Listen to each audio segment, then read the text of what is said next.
Hello, and welcome to today's presentation, Paying for College. My name is Brian Smith. I'm the Director of Student Financial Services at SUNY Cobleskill. Tonight's presentation is not a Cobleskill presentation.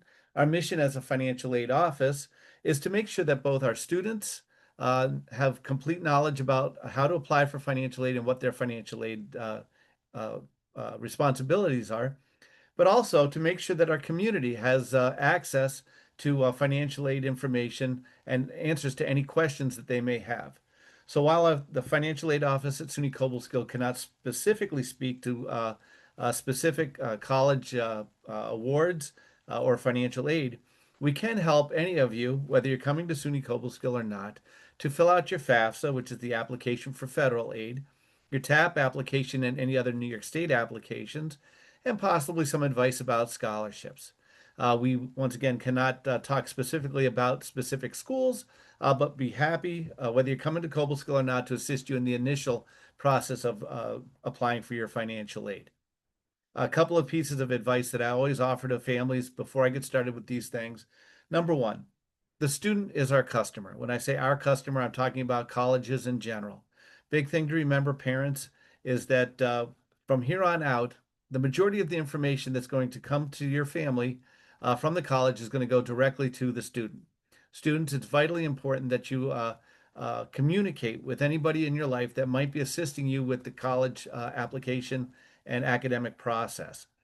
So if that's your parents, if that's relative, somebody who is assisting you, please make sure you're communicating because the information is going to you. It's not going to them.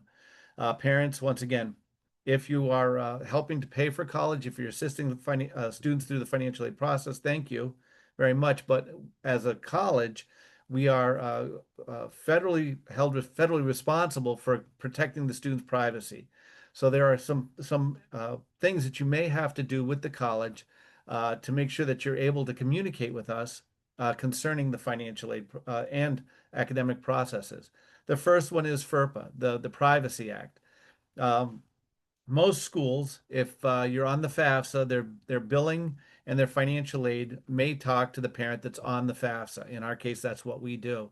Some schools will not do that. So you'll want to communicate with the financial aid and student accounts offices to see what you need to do so that you can communicate with those offices, parents, so that you can communicate with those offices if you're assisting the student with billing and financial aid. As far as academics, that's a whole different situation. So if you want to know about the student's schedule, about their academic progress and things like that, you'll need to contact the registrar's office to see if there's any documentation you need to fill out with them. And lastly, as far as your student's health is concerned, once again, our wellness centers are bound by HIPAA, so they will not communicate with you if you don't have anything signed. So once again, as you're going through the process of your campus visitations, the application process, you want to communicate with those wellness offices to see what you need to do to make sure that you're able to communicate with them in case of an emergency or if you need to talk to them about your student. That being said, let's move forward with the presentation. Okay, there's there's three things that we have to discuss throughout this process tonight.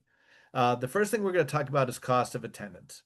The second thing we're going to talk about is the SAI, the Student Aid Index. And the last thing we're going to talk about is need.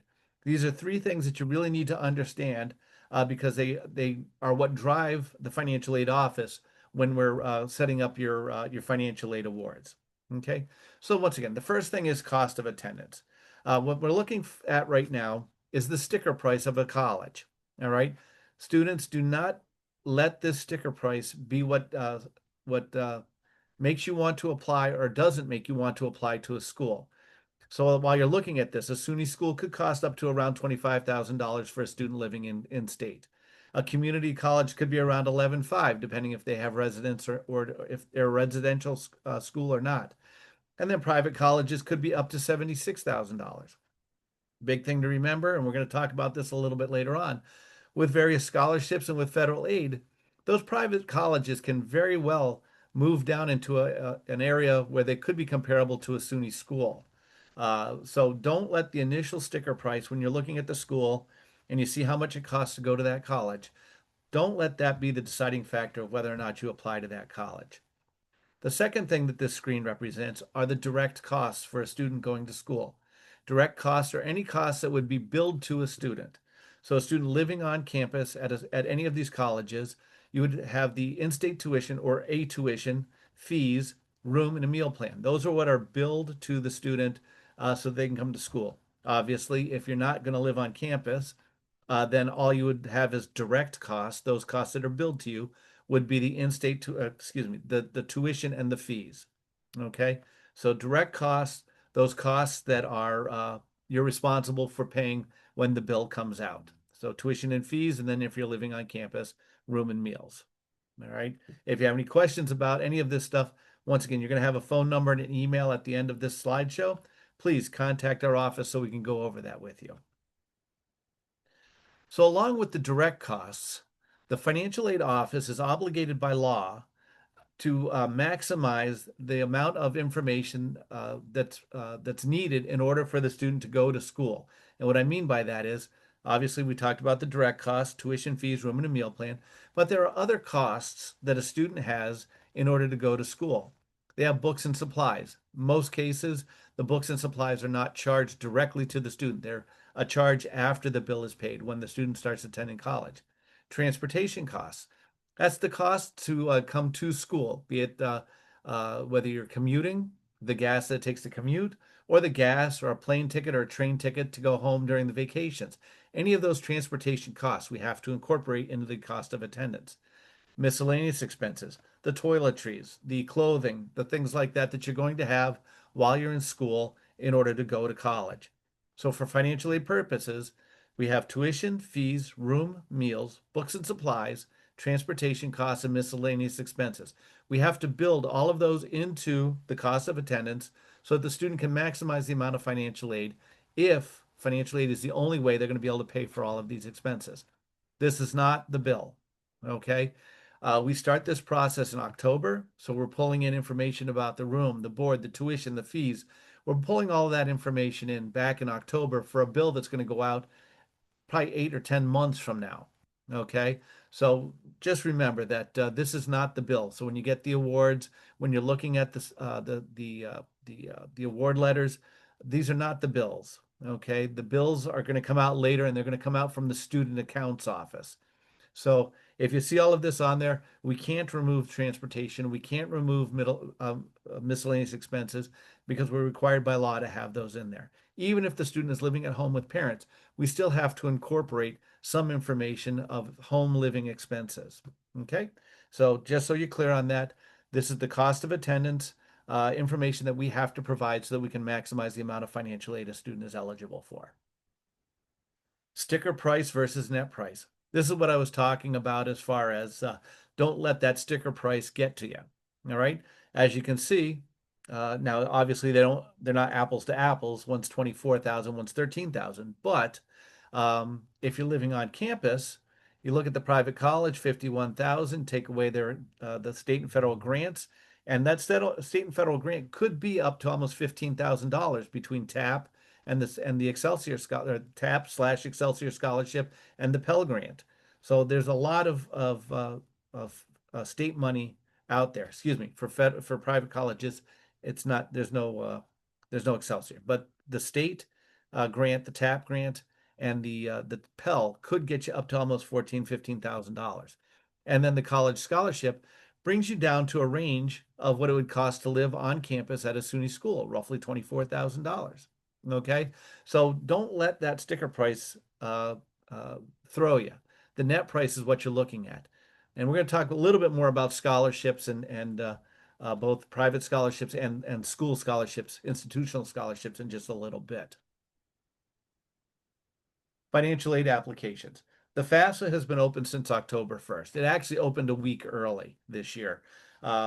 If you know about the debacle of 24-25 with the FAFSA, this is not that situation any longer. They've done a lot of work. They, being the federal government, has done a lot of work to get the FAFSA up and running, and it's much more efficient now.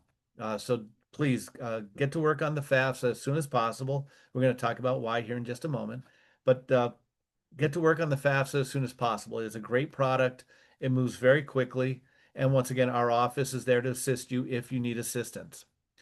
New York State TAP. New York State opened up their TAP application the same time as the FAFSA, so October 1st. All right, like I said, the FAFSA opened up a week early. TAP opened up October 1st. So you'll be able to do both of those applications now. All right, you'll do the FAFSA first. 3 to 5 business days later, you'll get an email saying that your TAP application is available.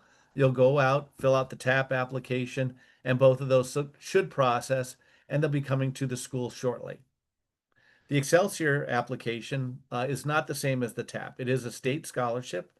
The legislature determines when it's going to be opened and when it closes. The past few years, it's opened in May and closed in August. So it gives us a lot of time. But as soon as you hear that the Excelsior has been opened, and we're going to talk a little more about the Excelsior shortly. But once you hear that that application is open, then please go out and fill that out as early as possible. Once again, there are times where errors happen, and we just want to make sure that we're able to help you correct those applications long before the bills come out in July. Okay. Some colleges require additional scholarship applications. This is another opportunity or something that you should talk to your schools as you're going through your open houses. How do they do their scholarships? In our case, SUNY Cobleskill, the scholarship is determined during the admissions process. So they review your application, they accept you to the school, and if you're eligible for one of our scholarships, you're offered that scholarship at that time. Other schools have an application process. So you'll want to know what those processes are so that you can get them started as soon as possible. And lastly, some colleges, some private colleges do require the CSS profile. Your counselors will know who those are, and they would be happy to assist you. There aren't many. There are a couple of schools in New York State that do require those. It's more for institutional aid than federal aid. But if you have to fill that out, unfortunately, we don't deal with the CSS profile, so we won't be much help to you. But once again, you can contact the financial aid office at the school that requires it if you need assistance and your counselor can't help you on certain questions. Financial aid with the FAFSA, and I am going to take a moment here and just close this little bar at the bottom. Okay. The FAFSA is the free application for federal student aid. Okay. Free is the first word. Now, it hasn't happened in a number of years. The federal government was able to knock it down. But there used to be a site, FAFSA.com, that charged you for processing the FAFSA, actually for submitting the FAFSA. You still had to do all of the work. And then when you hit the submit button, it charged you like $80 to $100. If you come to a site that is requiring you to pay for the FAFSA, please get out of that site. We're going to go over where you're going to go to fill out the FAFSA, and you will never get charged for that. Once again, don't pay somebody to assist you with the FAFSA. Our services are free at SUNY Cobleskill. We have computers right on campus, or we can do Zoom sessions with you so that you can apply for it at home and work with us over the internet. So don't pay somebody to help you with the FAFSA. We are very capable of doing that, and it's free to work with us. So everything about the FAFSA is free. The free application for federal student aid FAFSA. Okay, it's open as of October 1st. Once again, we're well into it. It's running very well. I haven't heard any complaints out on the federal listservs, so I know that everything is going well. So please get started on that now. There are times where there are issues, something errors out, and once again, it's better to catch it now than to wait for till a week before the bills go out, or even worse, the week before the bills are due, or it's time to go to school. Getting started with the FAFSA now is essential, and then doing the TAP application as well. There are hiccups, okay? Not everybody, but there are times where there are hiccups, and most of the time they're easy to fix, but we want to catch them early.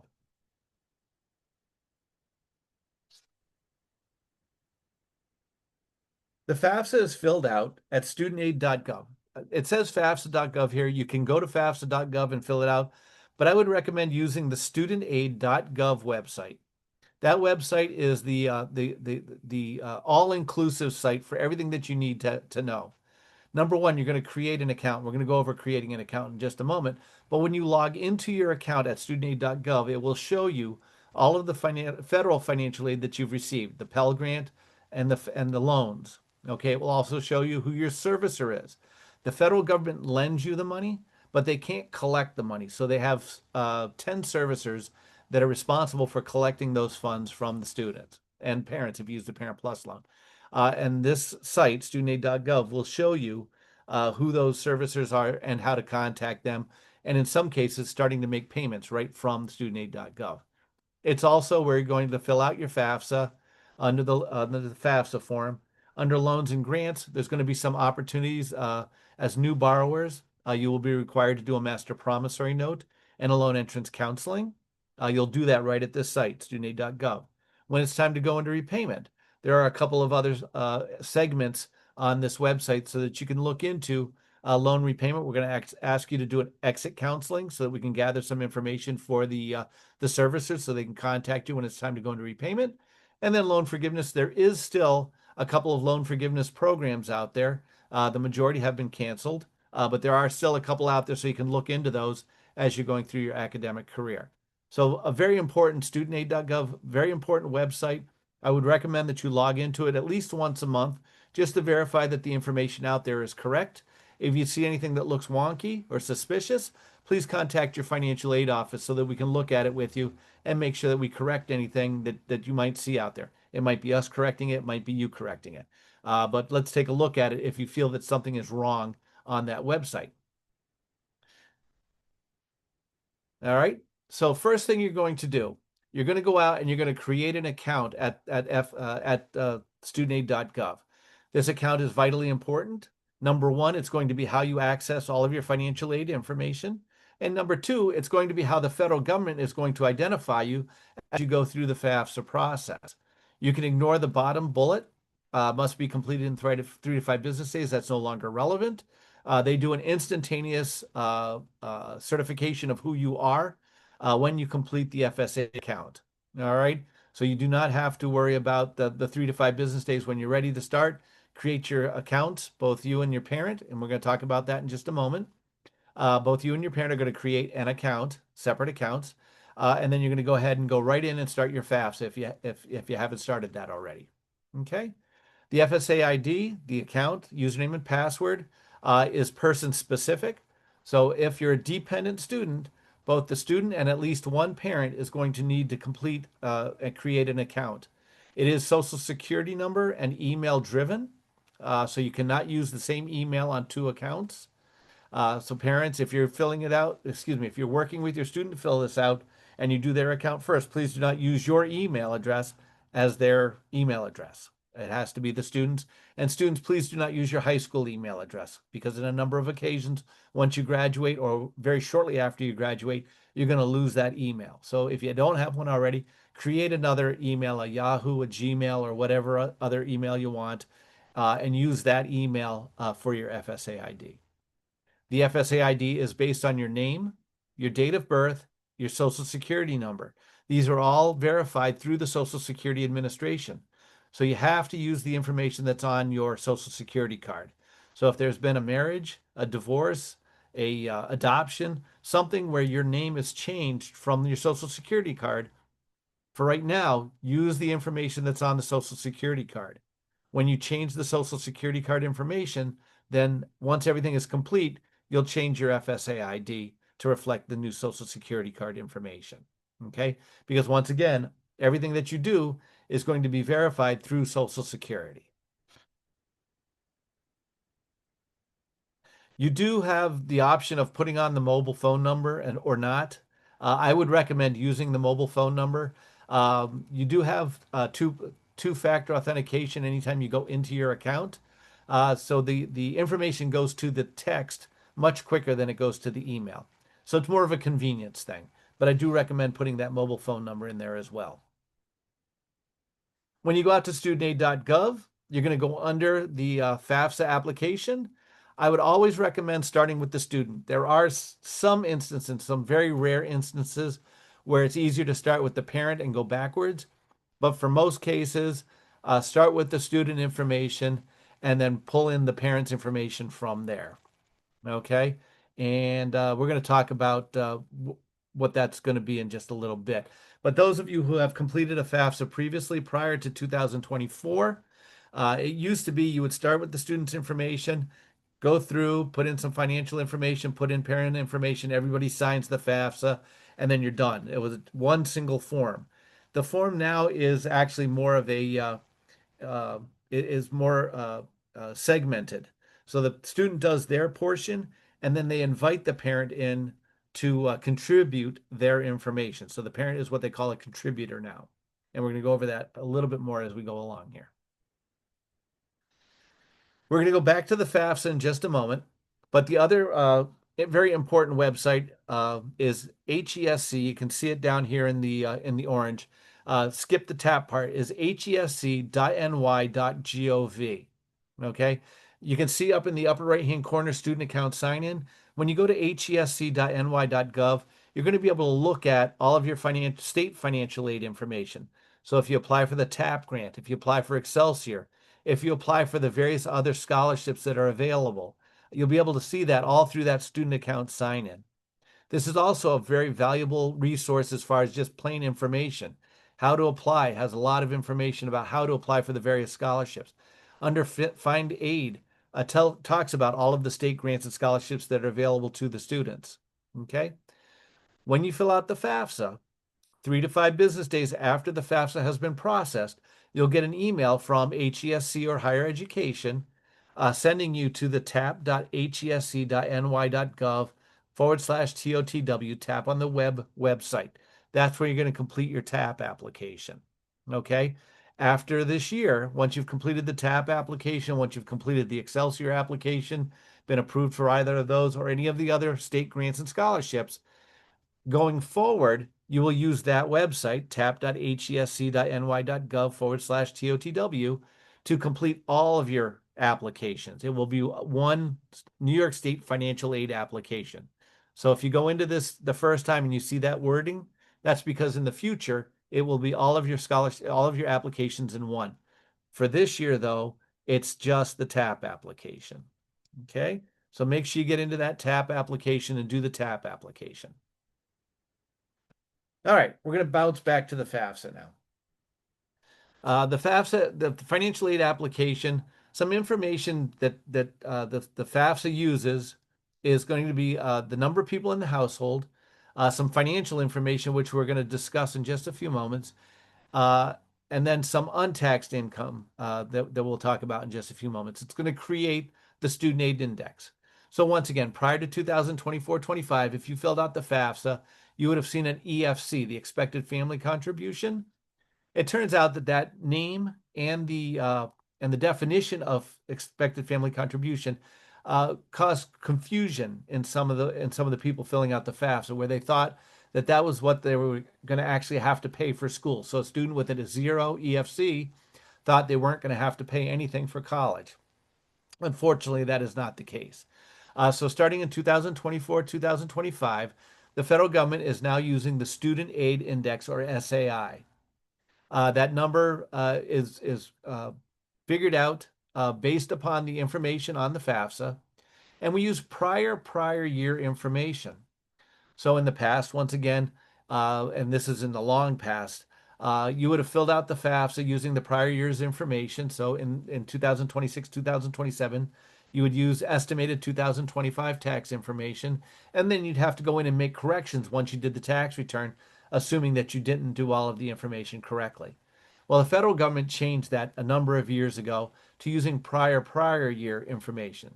So what that means is for 2026, 2027, we're going to use 2024 taxes. That way, 99% of the people who are filling out the FAFSA will have had their taxes completed. Okay? We're going to discuss the question, what happens if something dramatic has changed in 2026 compared to 2024? We are going to go over that information here in just a moment. Okay? Once again, it's also based on some family size and other demographic information, such as marital status and a couple other things from there. Okay, it's a fairly easy process, but there are a couple of confusing aspects of it because it does go against the poverty line in some cases as well. So if you have questions once you've completed the FAFSA process and you have questions about the Pell Grant and why you didn't receive it or did receive it, once again, don't hesitate to contact your financial aid office so we can go over that information with you. Okay? The college uses the SAI to determine financial aid eligibility. So once again, the second thing that we were discussing, first one was cost of attendance. The second one is SAI, and we'll discuss in just a little bit why that wording is important. Okay, so student aid index and cost of attendance. You have to reapply for the FAFSA every academic year. So for 26-27, 2026-27, you are applying for the fall and spring of 2026, 2027, and depending on the school, you're either applying for the summer prior or the summer after, and you'll know when you get to the school what you're applying for. At SUNY Cobleskill, we're what's called a header school, which means our summer semester falls at the beginning of our academic year. So we go summer, fall, and spring. Some schools are trailer schools, which means that their summer semester starts at the end of their academic year. So they go fall, spring, summer. All right. So it's a little confusing. I apologize, but you'll just know that you apply for the academic year. All right. And because this is based on income, you do have to apply for the FAFSA for every academic year. The earlier you file, the earlier you receive your financial aid offer. Many schools have priority deadlines. Okay, in our case, we do have a priority deadline of March 15th, no later than May 1st, and that's to be eligible for our scholarships. It's also to be eligible for our campus-based programs, the work study and the SEOG, which is a grant that's associated with the Pell Grant. Okay, so to be able to maximize your financial aid at SUNY Cobleskill, our priority deadlines are March 15th and May 1st. Okay, March 15th is a soft deadline. May 1st is our hard deadline. You want to talk to each school as you're going through your orientation, not your orientations, your campus visitations, just to see what their priority deadlines are as well, so that you make sure you get your FAFSA stuff done. If you do the FAFSA now, I'll guarantee you're meeting all of those priority deadlines. So once again, I would recommend that you get started on that FAFSA application as soon as possible. All right, the number of questions on the FAFSA has decreased dramatically. There's less than 50 questions because you're not answering very many financial questions. There's a few on there still, but the majority of the information is being pulled in directly from the IRS. Okay, so there's a lot less questions. The questions are much easier to answer, and they've done a great job of improving the helps that go along and the definitions of each of the questions. But once again, if you have questions, don't hesitate to reach out to our office. We already talked about the EFC is now the Student Aid Index. You can list up to 20 schools on the FAFSA. Applying for the FAFSA and applying to the school are two mutually exclusive processes. So if you're even thinking about a school, you're not applying to it right now, but if you're even thinking about a school, add it to the FAFSA. It's not going to create any kind of extra work for you. There's no payments that you need to do that. But if you decide to apply to a school in the future, that FAFSA will already be there, set up in a temporary table, waiting for you to apply to the school so that they can match them up. So applying to the school and applying to the FAFSA, you don't have to do one before the other. Okay, you can do them at completely different times. It doesn't matter which one you do first.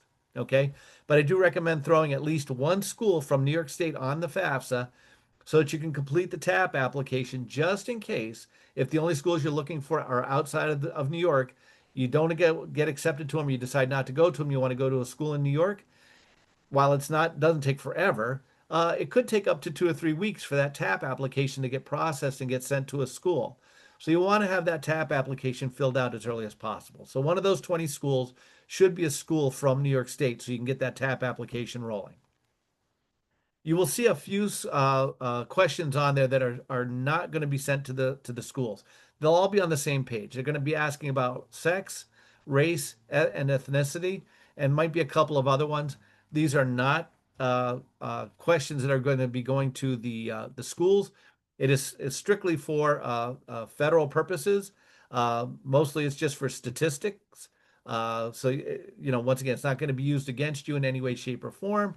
And you can even answer prefer not to answer. It does not affect the FAFSA in any way, shape, or form.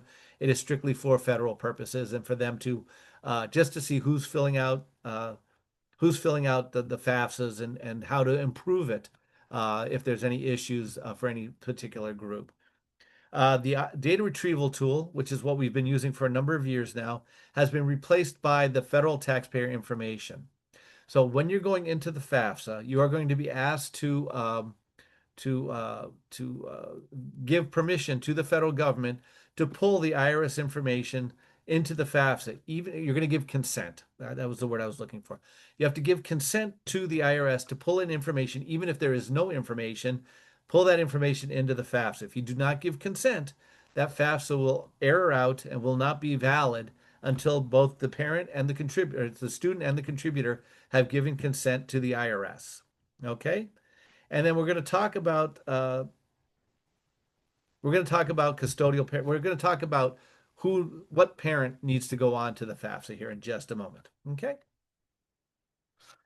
Financial aid application. We're going to keep going here.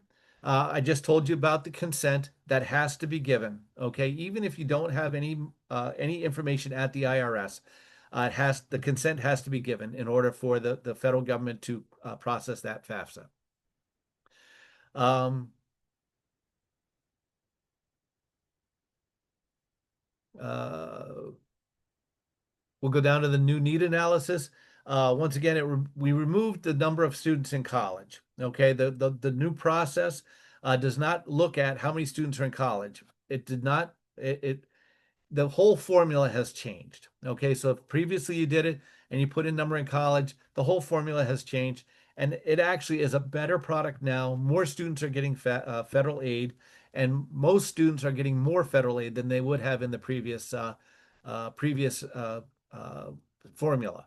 Okay, it does have a minimum of a negative 1,500. I know it's strange, but if you do see a negative number, please don't be concerned. It is not an error. The new formula can go down to a negative 1,500. In most cases, anything between negative 1,500 and zero is going to be considered zero.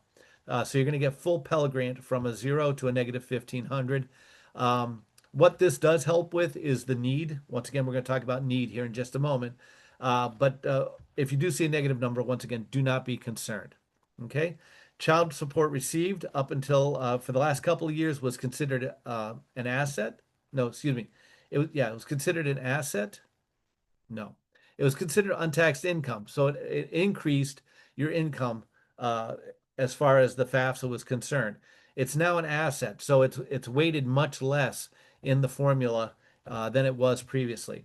And then the last couple of years, the family had to put in if they owned a farm or if they had a business, they had to put in the net cost or net value of that business or farm.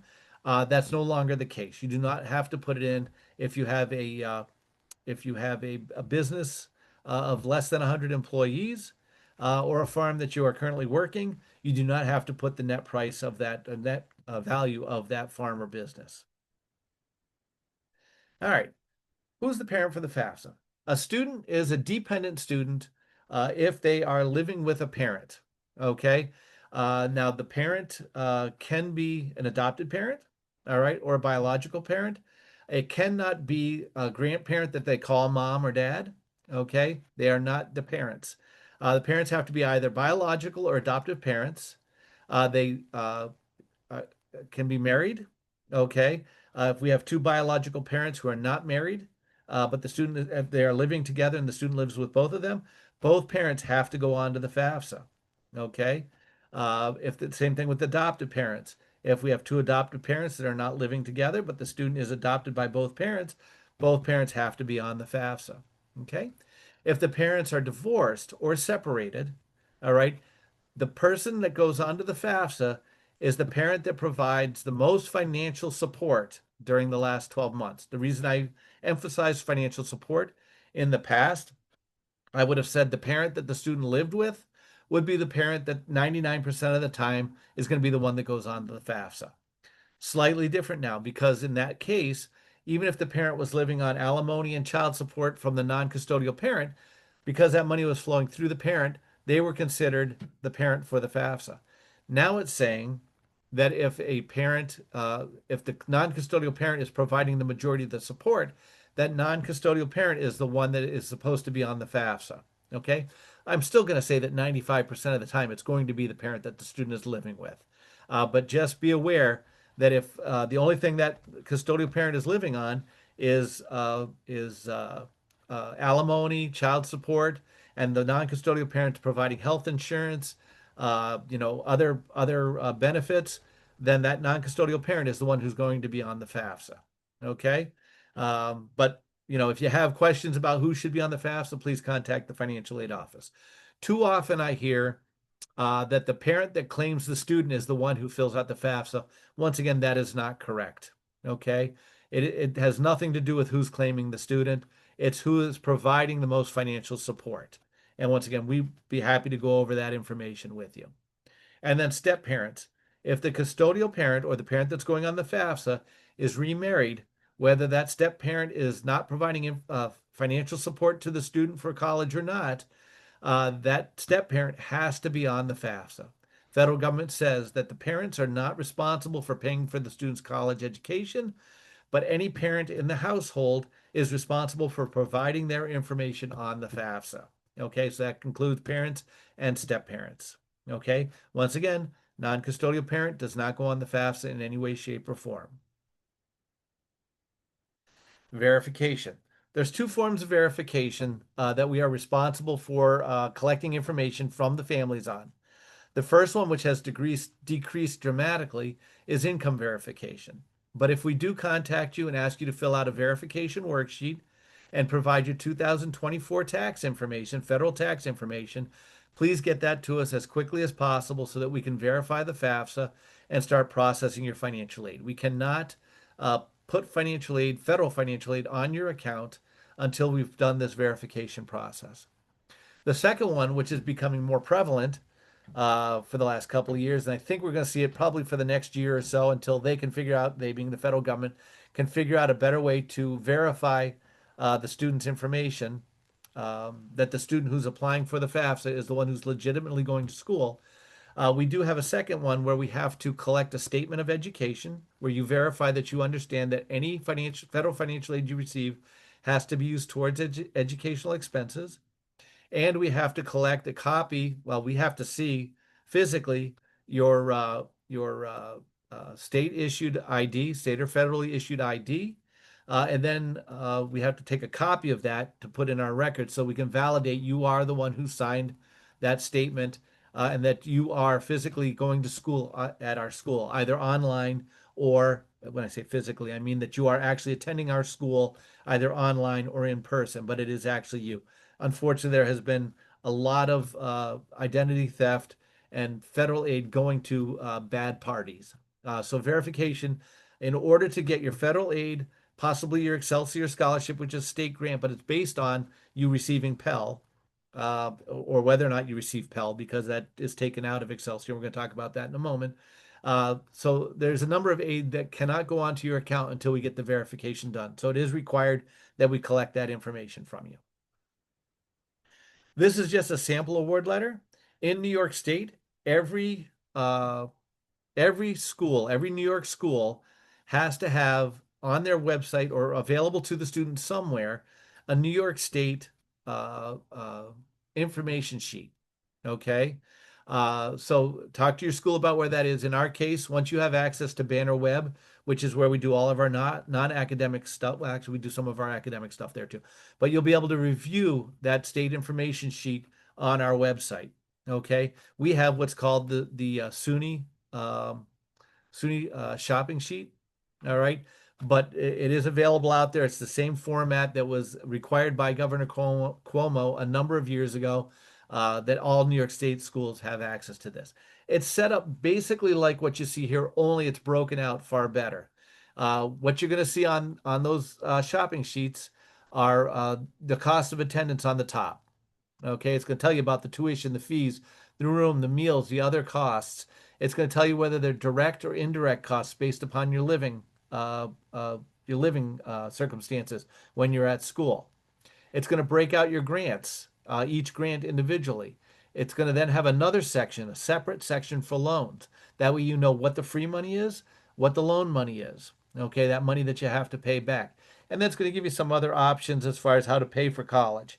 And then there's a couple other sheets that give you more information about what you can expect to pay as you go through your academic career. So it's a very comprehensive worksheet.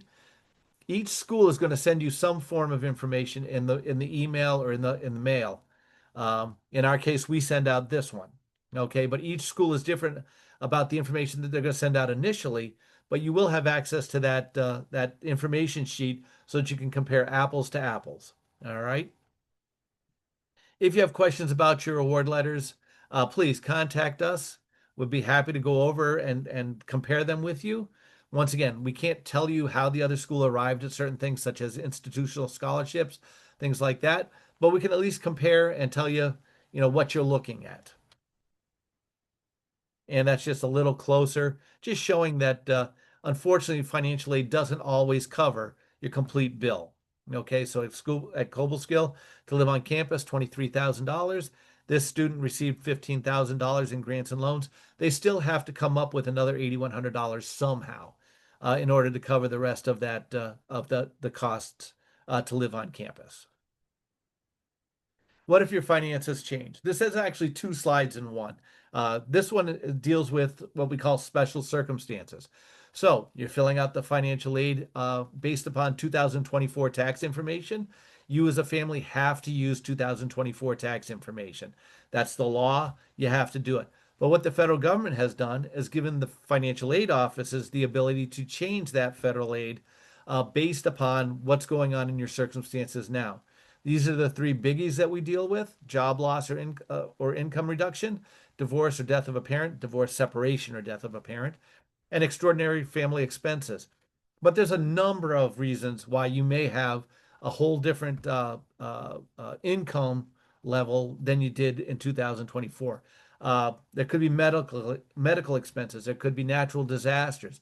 One of the siblings might be going to a private school where you now have a private school tuition. Any number of different circumstances. At SUNY Cobleskill, when you log into our website, cobleskill.edu, and then get into the Student Financial Services area, we have a link so that you can let us know basically what's going on, what you're looking for, and then we'll send you documentation that you'll need to fill out and what do you need to provide to us. This is a very subjective process. So if you're looking at three schools, let's say you're looking at Schenectady, Albany, and Cobleskill, when we do the special circumstance, that decision could be different at each school. Okay, it's subjective based upon what we're looking at and how we're interpreting the information and how we change the FAFSA for you. Okay, more often than not, we're going to be pretty close, but there have been times where we have made a completely different change than another school has, and then we've had to talk to the families and discuss why we made those changes. Then they had to talk to the other school and discuss why they made the changes, okay, the way they did. Um, the federal government cannot question the amount that we put on the FAFSA. Okay. We're very liberal as far as that's the only thing that we can do where the federal government cannot question the numbers that we decide on. What they can question, though, is the documentation that we use to provide that number. So please do not get frustrated with your schools if they ask you three or four times for a little more information, because the mantra that we have to use when we're doing any of these things is document, document, document. We have to make sure that we have the enough information when the feds come in to do an audit that we can hand it over to them and say, this is why we made that change. The other thing that we can do is what's called professional judgment. So if a student is an independent student, cannot, and boldly I say cannot provide any parents' information, there is a section on the FAFSA that allows you to be independent for certain reasons, legal guardianship, um, uh, uh, forgive me, married, children, adoption, not adoption, uh, foster youth, ward of the court, and a number of others, homelessness.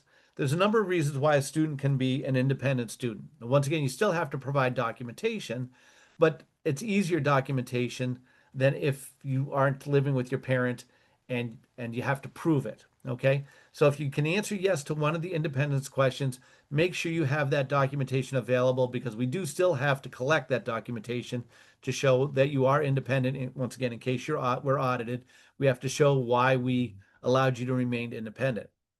What we can also do is a professional judgment. So if a student can't answer yes to one of the questions on the FAFSA, but they are in a circumstance where they cannot provide their parents information, generally speaking, it's an extenuating circumstance such as abandonment, um, uh, alcohol, abuse, things like that. If you're having an argument with the parent and you decide not to live at the house and you don't want to get their information, that doesn't count. If the parent just doesn't want to provide their information, that doesn't count. Okay.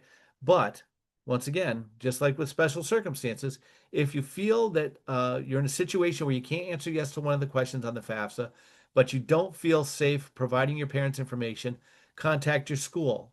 Once again, there's going to be, we have to be very strict on the documentation that we provide or that we have you provide. But if we can prove that you are in a circumstance where you cannot use the parent's information, we have the privilege by the federal government to make you an independent student. So special circumstances deals with finance, professional judgment deals with independence, and the financial aid office is at the college can determine those for the student for federal aid purposes. Okay. The state, once again, once you've provided the documentation to us for federal purposes, generally speaking, we can use that same documentation to send to the state and they will make you independent as well. For financial, though, they can only do special circumstances for divorce, separation, or death of a parent. All right. They cannot do it for any other purpose. The Excelsior Scholarship. As I was saying before, the Excelsior Scholarship is an independent scholarship. It is not applied through the TAP application initially. It is a separate application. If the family earns $125,000 or less and is attending a SUNY or CUNY, you can go for tuition fee. It has to be $125,000 adjusted gross income combined. So they combine the student and the parent's adjusted gross income. As long as it's $125,000 or less, you're eligible for an Excelsior Scholarship. The Excelsior Scholarship is a last dollar scholarship, which means that we have to look at all other grants and scholarships before we look at the Excelsior Scholarship. If your other grants and scholarships equal more than $7,070, which is the tuition at a SUNY school, then you're not eligible for the Excelsior Scholarship.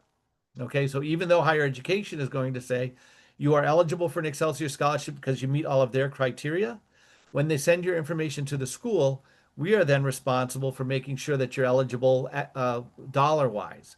Okay, if you're receiving outside scholarships, please make sure that those scholarships say not to be used towards tuition. The reason you need that is unless it specifically says those words and only those words, we have to use them towards tuition first. An example, I just got done going back and forth with a family a number of times because they sent us a scholarship letter that said not to be used towards tuition um, after Excelsior. Well, we can't use that. They were fine all the way up until the after Excelsior. Once they said that, we can't make that exception. It always has to be for every student the not to be used towards tuition, and and and Excelsior is always going to be the last dollar.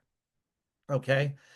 Tuition is covered by grants and scholarships. We already talked about that.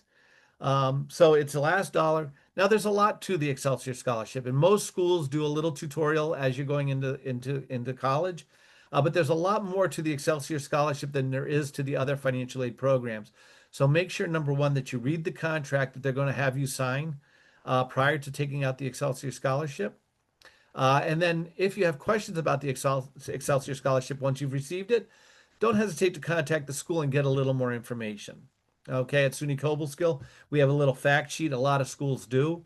But it's very important that you understand the Excelsior Scholarship because it is a little more complex than most of the other scholarship and grant programs that you're going to receive. And this is just a couple of quick examples. It's in the slideshow that'll be provided.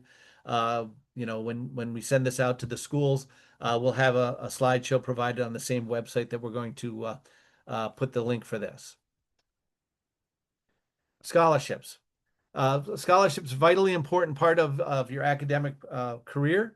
Any free dollar you can get is going to lessen however much you're going to have to pay out of pocket, as well as any loans that you're going to have to take. Unfortunately, loans are becoming a larger and larger part of the financial aid programs. or the way people pay for school, I should say. So scholarships are a very good program. Most of them are smaller, but I do have students that are living on campus that are going for free, a couple of them this year, but they had to do a lot of work. You could see it in the number of scholarships that they received. Don't pay for scholarships. Don't give credit cards. Don't give social security numbers. Don't give bank accounts. Don't pay for someone to locate a scholarship for you. There are a number of free scholarship search sites out there, as well as your guidance counselors have a number of pieces of information about scholarships. So don't pay for a scholarship. Don't give out personal information. If you find a scholarship that you would think you want to apply for and you're a little bit nervous about it, don't hesitate to contact your guidance counselors or contact us directly. We have thousands of years of experience at our fingertips. You can't ask me a question I can't answer. It might take a couple days, but you can't ask me a question I can't answer. I've been doing this for 23 years. I have a person in my office that's been doing it slightly longer than me for closer to 25, 26 years. Another one that's been with me for almost 8 years now, and then one that's been with me for 3 or 4 years. So we have a lot of experience directly in the office, but we also, between our New York State and our federal listservs, have thousands of years of experience. So please utilize us if you have questions. We have a great working relationship with all of our guidance counselors here in New York, in Schoharie County, as well as at Bern Knox and forgive me, at Duanesburg. Even though they're not directly in Schoharie County, we have a great working relationship with them as well. So don't hesitate to go to them. They always contact us. And then also, if you're in Worcester or Skenevis and you're watching this, once again, great working relationship with those guidance counselors as well. Uh, Loans. Every student is eligible for $5,500 in loans, whether they're the poorest kid in the world or the richest kid in the world. How that loan is divided up is dependent on need. Okay, and that's the third number that we have to discuss. Most federal and state aid is need based, okay, in one way or another. The federal aid, though, when we're talking need, we take that cost of attendance that we talked about in the beginning, we subtract the SAI, and any grants and scholarships. And as long as there's a positive number, you have need. An example, let's say our cost is $20,000. You have an SAI of $20,000 at SUNY Cobleskill, no need. Okay, it's a zero. It's a zero total after you subtract the two of those. So no need. We can only offer you the unsubsidized loan, campus scholarship if you're eligible for one, and the parent loan. Let's say you go to Syracuse, and let's just say for kicks that they have a $50,000 cost of attendance. Now you have that $20,000 SAI, no other grants and scholarships to start with. You have $30,000 in need. So you're going to be eligible for SEOG, work study, the subsidized loan, which we're going to talk about in just a second.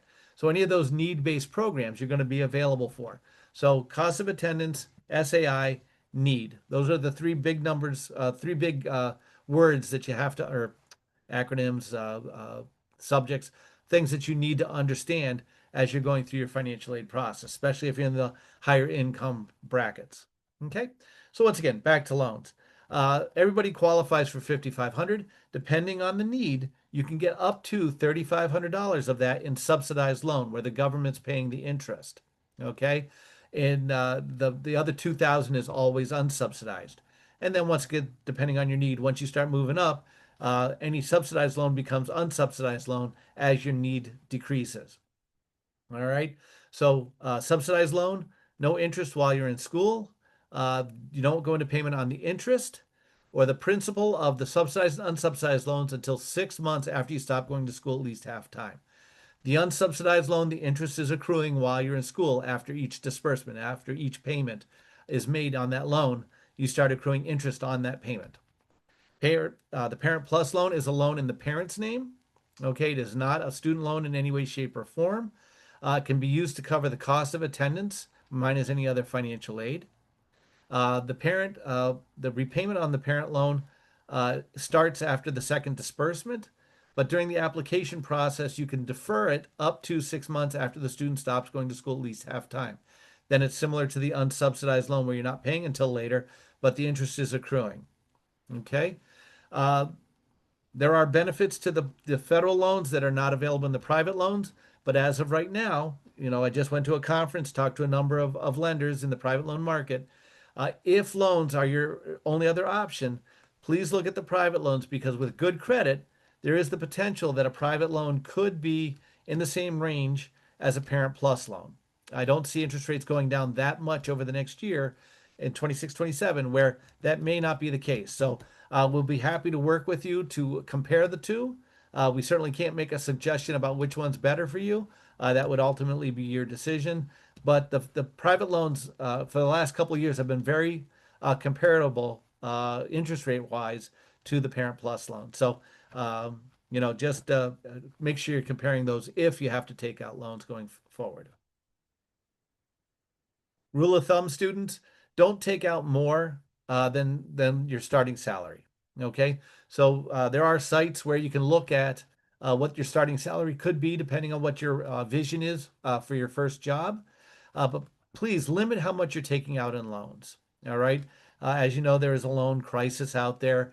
But if you can get out of college with a reasonable loan, uh, they have income-based repayments, which are make the payments reasonable and can get you paid off in a reasonable amount of time. But please don't take out more than you need to get your degree. Uh, so once again, you want to try to keep that student loan debt within a salary range of your first year when you go into the workforce. Look at other options before you make a decision. All right. Try to save that loan money as long as you can. All right. So stay local for a couple of years. Go to a Schenectady Community College. Come to Cobleskill. Go to Oneonta. Stay local and get some of your initial courses out of the way, and then go to those larger bill schools, so that when you're actually paying some loan money out, you're not breaking the bank going for 4 years at that larger school. Access VR. The last couple of years, Access VR has been phenomenal as far as their assistance to schools. Access is for students with documented disabilities. The idea of it is to get you into the workforce, and one of the ways to get you into the workforce is to assist you with paying for college education. And like I say, they've been phenomenal the last couple of years with what they've been paying out. VA benefits, especially Chapter 30, 33, are once again fantastic benefits. They can be transferred to students from parents if you have access to that. Once again, another big product that we use at our school or that students receive at our school. Rent or buy used textbooks. Renting textbooks, it dramatically decreases the cost of the books that you have to get, especially if you're not going to keep those books. Residential assistant, RA, gets you a free room. That's a huge chunk of change when you're living on campus is that room cost. It also assists you with your resume. It assists you with leadership learning, learning leadership abilities. It's a great resource. And then tuition reimbursements. These are just a few things. Think outside the box. What other ways can you get someone else to assist you to pay for college? Once again, just like scholarships, any way that you can lower that cost going to school is going to save you money for the future, either out of pocket or in loans if you have to take out loans. The only plug on this whole slideshow for SUNY Cobleskill. If you're a Schoharie resident or if you're going to Burn Knox or Dwaynesburg and you want to live on campus, we do have a scholarship that provides for half the room for the year. Okay. So once again, because of the way the FAFSA is set up, you will have to notify us. In the initial award letter that you get from us, you probably won't see the Kobe Wise if you're living on campus. But please let us know that you're living on campus so that we can adjust your bill or adjust the financial aid. Okay, so that we can get that Kobe scholarship on there. Unfortunately, the FAFSA no longer asks you where you're going to be living while you're going to school.